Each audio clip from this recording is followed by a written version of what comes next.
The night of the heist had finally arrived, and Aziraphale found himself standing in the shadowy embrace of the museum's entrance. The towering pillars that framed the doorway cast elongated shadows that seemed to stretch toward him like ancient sentinels safeguarding the secrets within. His heart pounded like a drum in the silence, crafting a peculiar soundtrack to the muffled footsteps of the departing museum visitors. In different circumstances he might have chuckled at the juxtaposition, and even relished the notion of sharing this anecdote with Crowley later. He could envision Crowley's delight at his own trepidation serving as a Foley artist to torment him further. Yet, in this moment his mind was incapable of such wistful thoughts. His senses were heightened to a knife edge as he stood waiting, his eyes scanning the shadows for signs of movement. An unexpected serpentine hiss echoed from the depths of the darkness, and Aziraphale's heart skipped a beat. He swiveled his focus toward the source of the disturbance, narrowing his eyes as he tried to pierce the stark gloom cast by the ground's floodlights. His voice barely above a whisper as he inquired, "Crowley, is that you?" A figure slinked out of the shadows, moving with a sinuous grace that was unmistakably Crowley's. He emerged from the darkness clad in a maintenance uniform that appeared a touch too small, a striking departure from his usually well-groomed appearance. Aziraphale couldn't help but raise an eyebrow. "Might I inquire as to the purpose of your lurking around there?" he asked, a touch of amusement in his voice. Crowley huffed with a hint of irritation. "This is embarrassing," he snarked, gesturing to the uniform. "Well, it is absolutely imperative that we assimilate with the surroundings. After all, blending in is of the utmost importance, is it not?" Aziraphale continued, cutting off Crowley before he could protest further. "The key to our success lies in maintaining a low profile, and these uniforms, my dear fellow, which are truly authentic, shall undoubtedly serve as our ticket to discretion. Together with these passes, and of course, Muriel's maps, we shall certainly be able to navigate our way to the vaults without requiring too much celestial intervention. At least, that is," his voice dipping into a conspiratorial timbre as he added, "until we find ourselves in the more secure areas. I do believe we'll slip through utterly undetected." Crowley grunted his reluctant agreement and followed Aziraphale as they slipped into the great court. Pressing a hand against the imposing brass handle, Crowley sensed the shadows recoil from the incursion of light that breached their concealed sanctuary. In another time, in another frame of mind, he would have noticed the shadows' peculiar behavior. He would have noticed the inky swells undulating rather than retreating, their dark forms whispering provocation in response to the encroachment of the entranceway's illumination. Yet, on this particular evening, he dismissed the uncanny occurrences as mere distractions, his thoughts too preoccupied with the prize they were pursuing. Once within the museum, the air hung heavy with the fragrance of ancient relics and forgotten history. As the main lights dimmed into obscurity while security spots held their vigil, the disproportionate statues and intricate carvings cast an eerie, otherworldly ambience. They moved stealthily through the halls that stretched out before them, their footsteps barely audible on the marble floors. As they progressed, Aziraphale consulted a small notebook with Technician WO logbook inscribed neatly on its cover. His finger traced a map while he followed the step-by-step notations detailed in Muriel's elegant handwriting that outlined their route through the museum, guiding them towards the private areas concealed within its halls. Exiting the main visitor areas, they advanced through several doors marked private staff, dutifully keying in the covertly acquired codes where needed, nodding politely as they passed remaining uniformed guides leaving for the day, and the odd smartly dressed individual whose faces echoed vacantly on their chests.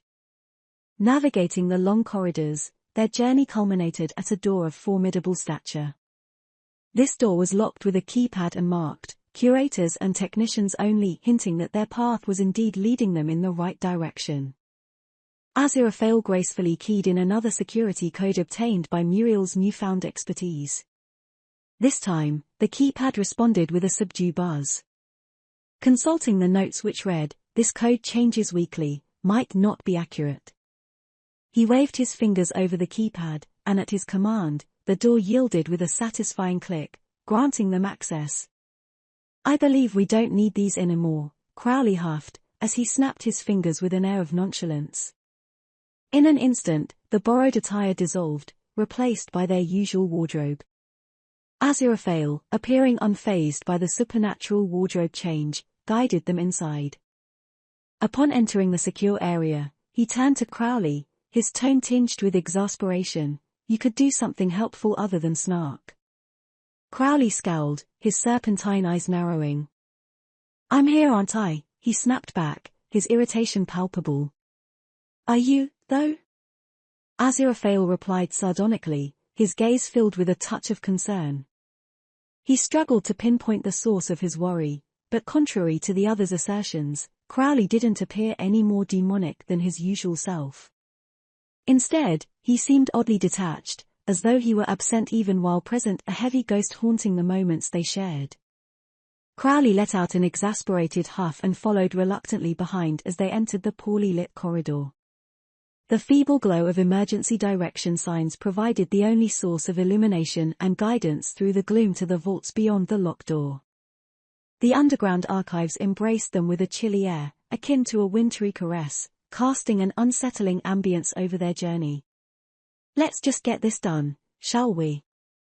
Crowley muttered, his voice devoid of the usual warmth and camaraderie that defined their interactions. Aziraphale couldn't help but shiver, not from the chill of the underground vaults, but from the unusual coldness that had seeped into Crowley's tone throughout the escapade. The frost that had built up over the past hour culminated in that moment, sending icy tendrils down his ethereal spine, leaving him uncharacteristically nervous in this high-stakes situation. Muriel's meticulously detailed maps and instructions in hand, they continued to meander their way through the extensive vaults of the technicians' archives. It was a maze of antiquities and relics, a treasure trove of human history tucked away from the prying eyes of the world. Aziraphale's face positively glowed with delight as he reveled in the experience of exploring these carefully curated caches. His joy was nearly tangible, and it only served to exacerbate Crowley's mounting irritation. As they delved deeper through the halls and their vaulted chambers, Crowley couldn't help but roll his eyes at Aziraphale's childlike wonder. The angel's enthusiasm was infectious, but for a reason he couldn't quite place, it grated on his nerves like an incessant itch. "Can we focus, Aziraphale?" Crowley snapped with an uncharacteristic sharpness. Aziraphale looked up, the joy in his eyes dimming as he registered Crowley's tone. "Of course, my dear. Let's proceed," he replied, his voice tinged with a hint of hurt. Unbeknownst to Aziraphale and Crowley, their every move was being meticulously observed by unseen eyes lurking in the shadows. As they navigated with purpose, their attention firmly fixed on the maps, they remained oblivious to the fact that they were being closely pursued and their actions carefully scrutinized. The demonic observers watched on with a quiet satisfaction, comforted by Crowley's behavior, which did not appear to convey a strong allegiance with the angel he was traveling with. It was becoming increasingly evident to the followers that everything was unfolding precisely according to their own designs. As Aziraphale and Crowley delved deeper through the complex vaults, the Watchers maintained their concealed positions, their identities shrouded in darkness.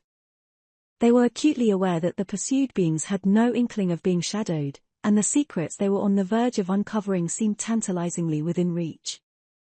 Aziraphale studied the notebook intently. "I think we're here," he whispered, his voice barely audible in the oppressive silence of museum's depths. As he lifted his gaze, he found his assertions confirmed. He pointed to the sign engraved on the door Indus, and after keying in another surreptitiously acquired code, this time with success, he gestured to move inside the large chamber. "How many items did Nina say were here?" Crowley inquired, his voice a low murmur as they navigated the aisles of the underground vault. Aziraphale took a moment to recall the information they had gathered in their research. "Over 600 items, I believe," he finally replied, the lines of contemplation softening. Returning from his musing, he adjusted his lapels, shifting his expression to quiet determination. "We best commence our search," he declared, a note of conviction bracing his tone. Crowley grunted in agreement as he walked over to the far side of the room, nimble fingers dancing over labels attached to drawers and units, whilst his sharp eyes scanned the rows of shelves and displays. Suddenly, his eyes darted to the floor, his form frozen as if seemingly in deep thought. Dismissing the intrusion on his concentration, Crowley resumed his search, refocusing on the task at hand. Aziraphale couldn't help but notice the shift in his demeanor, leading him to inquire, concern lacing his voice, "Something the matter?" Thought I," Crowley started, however he was quickly distracted from this passing thought by a sudden siren call of discovery. Found it," he declared, plucking the artifact from its hiding place. His eyes glinted with infernal satisfaction as he held their success aloft for inspection in the ambient glow of the sterile room. The elation from their success had only just begun to bloom when Aziraphale's excitement was abruptly snuffed out. Shax, one of the denizens of hell, appeared next to him at the chamber's entrance, her presence chilling the air. Aziraphale's eyes widened in shock as he stammered, "What? How are you here?" Shax's face twisted into a sinister grin as she drawled out her words with a malevolent delight. "I think we'll be taking that," she declared, nodding towards the artifact in Crowley's hand, her voice echoing ominously in the large, domed room. With her proclamation, Furfur appeared at her side, and a cadre of 10 others followed suit. The room itself seemed to recoil at their arrival, as if the very air grew heavier in response to their dark presence. Aziraphale turned to face Crowley at the rear of the chamber, imploring fervently, "Crowley, don't give it to them," desperation clear in his voice. The demons appeared to take a perverse pleasure in Aziraphale's steadfast defiance, as his plea was met by a chorus of sardonic taunts and gleeful mirth from the only point of ingress. Their malevolent intentions became apparent as Shax, with a flourish of her arm, unleashed a bolt of demonic energy, a declaration of their intent and stark illustration of the futility within the closed space. The destructive force shattered the nearest display case and its sturdy concrete pedestal, sending glass and debris flying in all directions.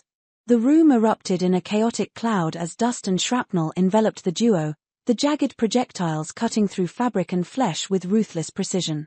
The explosion forced Aziraphale and Crowley to instinctively raise their arms, shielding themselves from the blast.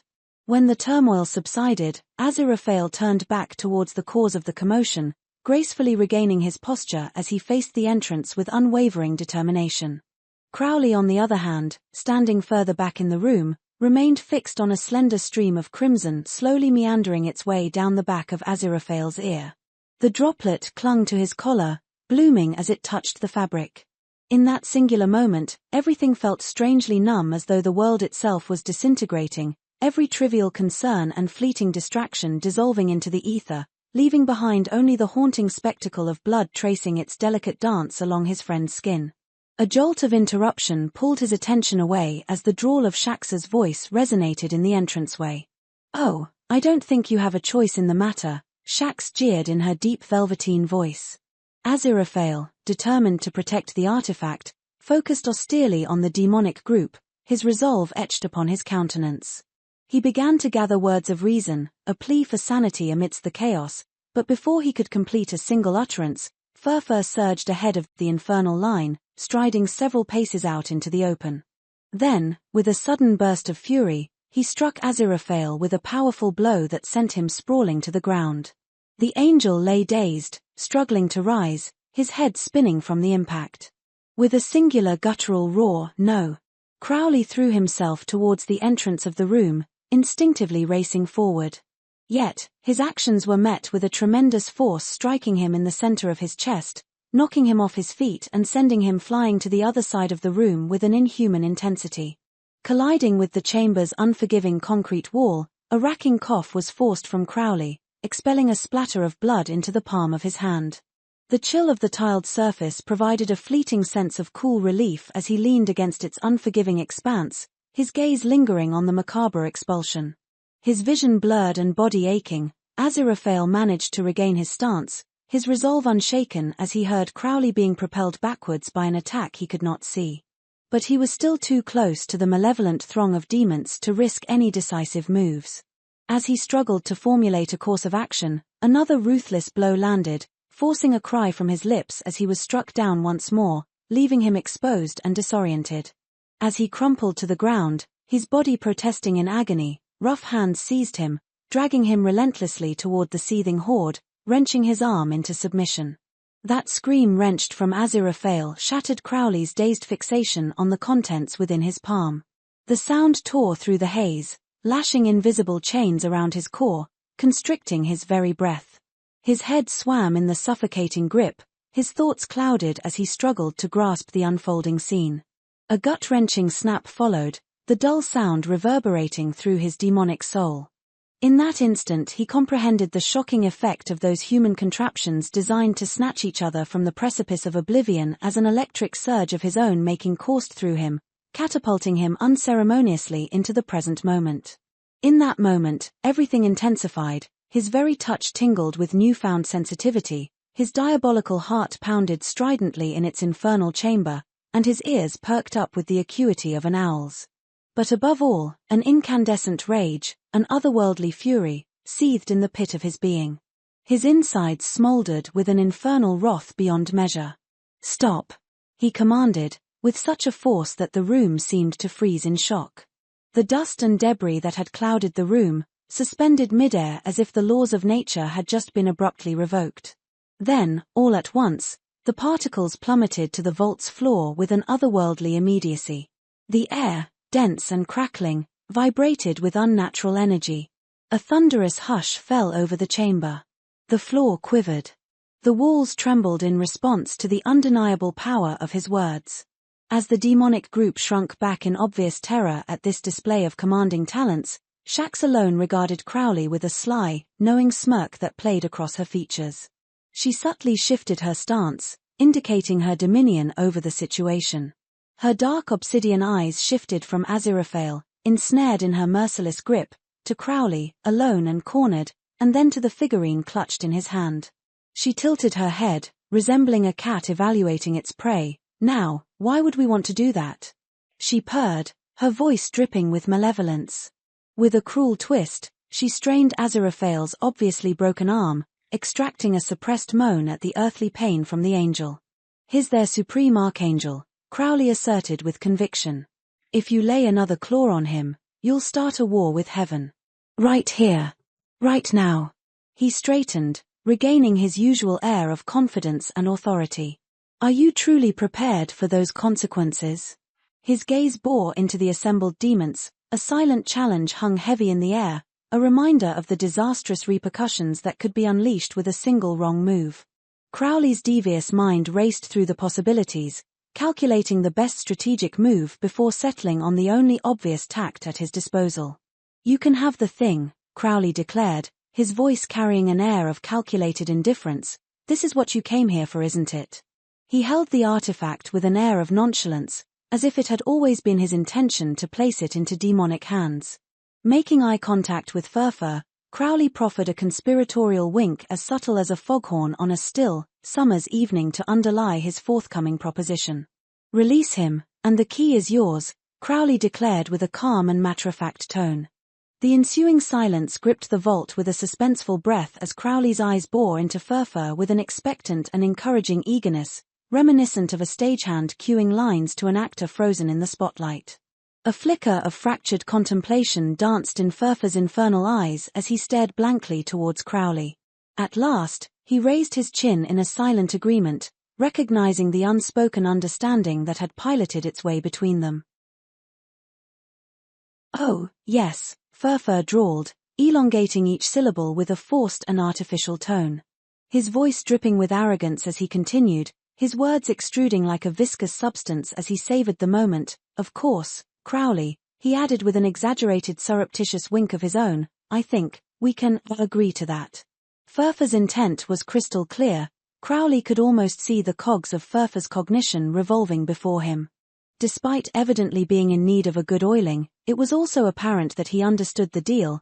They could simply hand over the angel, shielding themselves from divine retribution, and in return, they could take possession of the key, getting exactly what they desired.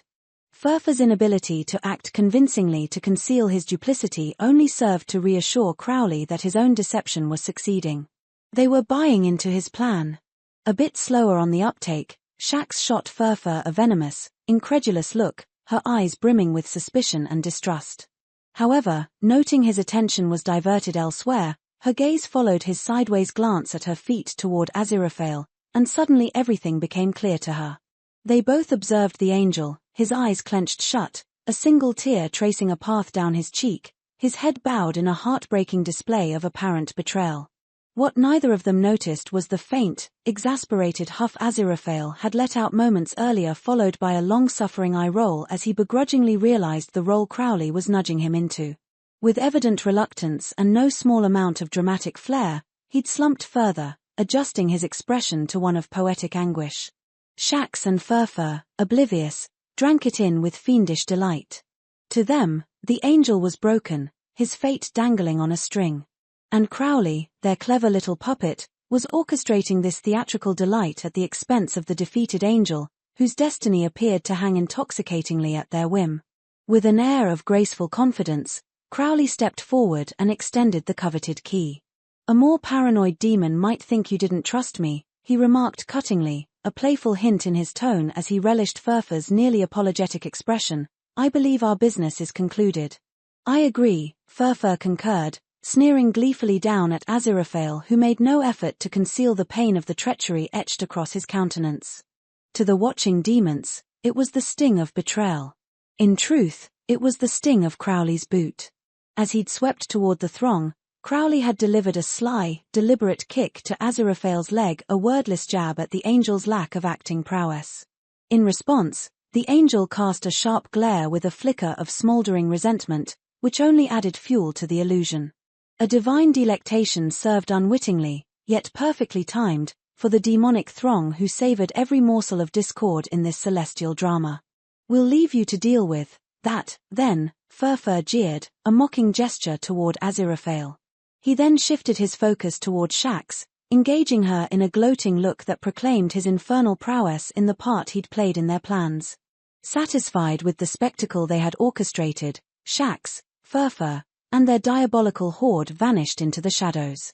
As a stillness fell upon the scene, eerie in its stark contrast to the events that had unfolded mere moments before, Crowley breathed a resigned sigh. "Right, we best leave as well," he ushered whilst reaching his hand toward Aziraphale in a silent offer of assistance. Aziraphale snapped his arm away, avoiding any semblance of eye contact with the demon before he clambered to his feet, fixing his arm with the graceful, almost artistic motion of an old master. In the aftermath of the chaos and their near brush with death, an innate dread had taken root in the pit of Aziraphale's stomach. Had the demons following them this particular evening been mere happenstance? Or had they known where they were going and what they were after? Were Crowley's interactions with Furfur rooted in any truth? Above all, they had failed in their mission, that much was painfully clear. The very thing they had set out to retrieve had slipped through their grasp. The impending consequences of this failure was rapidly filling him with a sickening sense of foreboding. As Aziraphale steadied himself, Crowley commented softly with an air of regret. "We had no choice, Aziraphale," he muttered softly. "Angel," his gaze assessing the angel from head to toe, a heavy vision to bear. "We must get out of here." Aziraphale swiftly brushed himself off, miraculously erasing all evidence of his former trials. His eyes, still averted from Crowley's, held the weight of his own remorse. While he longed for the comforting warmth he sensed in his friend's newfound tenderness, he knew he must maintain his resolve to navigate their way out of this situation. With a hint of resignation, he replied, "Yes, we do," as he began retracing their steps out of the museum. Following suit, Crowley suggested, "Perhaps we should avoid returning to, just in case they're following us. We wouldn't want to lead them to anyone. They'll be waiting, even though we told them to stay away." This considerate sentiment comforted Aziraphale and his posture eased, if only slightly, as they strolled onward. "So, where to then?" he inquired despondently, still distracted by his prickling anxiety. "My flat, Angel," Crowley proposed, prompting a suspicious arched eyebrow from Aziraphale. "Oh, pray tell, will we find any more of your charming associates lurking about there?" he inquired, his tone tinged with accusation.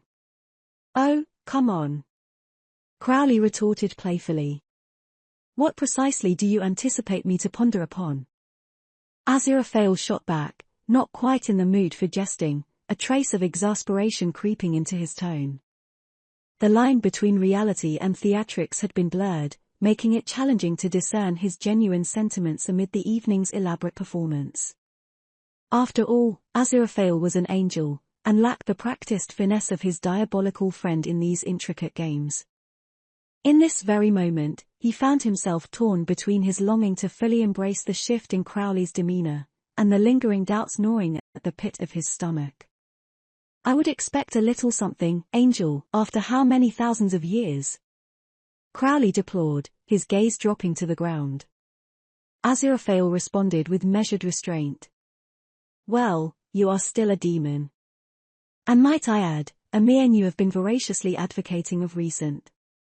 "You knew," Crowley snarled in a drawn-out rejoinder, his voice dripping with the weariness of one who had danced this dance far too long. Aziraphale sighed, the frustration and longing in his demeanor palpable. "I understand, things have not been easy, there are indeed things that require further discussion." "Well," he tutted, a mixture of irritation and affection in his voice, "doesn't mean I have to endorse or relish your methods," he huffed indignantly. "At times they come a little too easy for my taste." "Whatever, Angel," Crowley sulked, slipping his hands in his pockets as they trudged on in silence toward the flat. After a few minutes of continued reticence, Crowley ventured, "It was fun though," his voice softening, as he extended his elbow toward Aziraphale, nudging him gently. A subtle twinge at the edge of Aziraphale's lips hinted at a shared understanding and reconciliation. As they walked, Aziraphale grappled with a whirlwind of emotions in a chaos of his own thoughts. It was as though 1,000 threads of his reality had unraveled in less than a heartbeat. The chill that had emanated from Crowley over the past few weeks had left him profoundly unsettled. He had confronted his deepest fear this very evening, enduring the tormenting prospect of losing Crowley to his demonic nature. Amidst the turmoil, Aziraphale couldn't escape the undeniable truth. He knew the demon too well, the fallacy of Crowley's supposed betrayal was all too clear, and he had not hesitated to rush to his aid when danger loomed. Despite the chaos and uncertainty, Aziraphale couldn't help but feel an inexplicable and undeniable happiness return in the past few minutes that had eluded him over recent weeks. The oppressive darkness that had enveloped his dearest friend seemed to have lifted, replaced by the comforting, familiar warmth that flowed between them. If bearing this ordeal was what it took to regain the Crowley he cherished, if enduring this momentary pain was the price for bringing him back, then it felt like an exceedingly small cost to pay for the return of the Crowley he knew and held dear. Yet, an ominous dread lingered, casting a shadow over his soul, a haunting reminder of the potential cost of their evening's failure. It felt as though he had been trapped within a spinning top, whirling through chaos, only to be abruptly released into a harsh reality he couldn't ignore. With a heavy heart, Aziraphale professed, "But, I don't need to remind you that we are not in possession of the key, the very thing this evening was all about." As Crowley turned to face him, mouth open and finger poised, Aziraphale quickly continued to avoid any defensive protestations from the demon, "Finding a place of safety where we can deliberate on our next course of action would be most wise. Let us proceed accordingly." His tone carried a note of finality. Yet, recognizing his own abruptness in the subtle flinch that his words received, he allowed his tension to give way to a more cooperative tone. "And what of your own well-being? Are you faring quite all right, my dear?" he inquired, casting a caring gaze toward Crowley. Recognizing the shift in Aziraphale's attitude, Crowley responded with a warm, inward smile. "I'm fine, no need to worry about me, Angel," he reassured. "We're almost there," he added, gesturing ahead as the entrance to his flat came into view.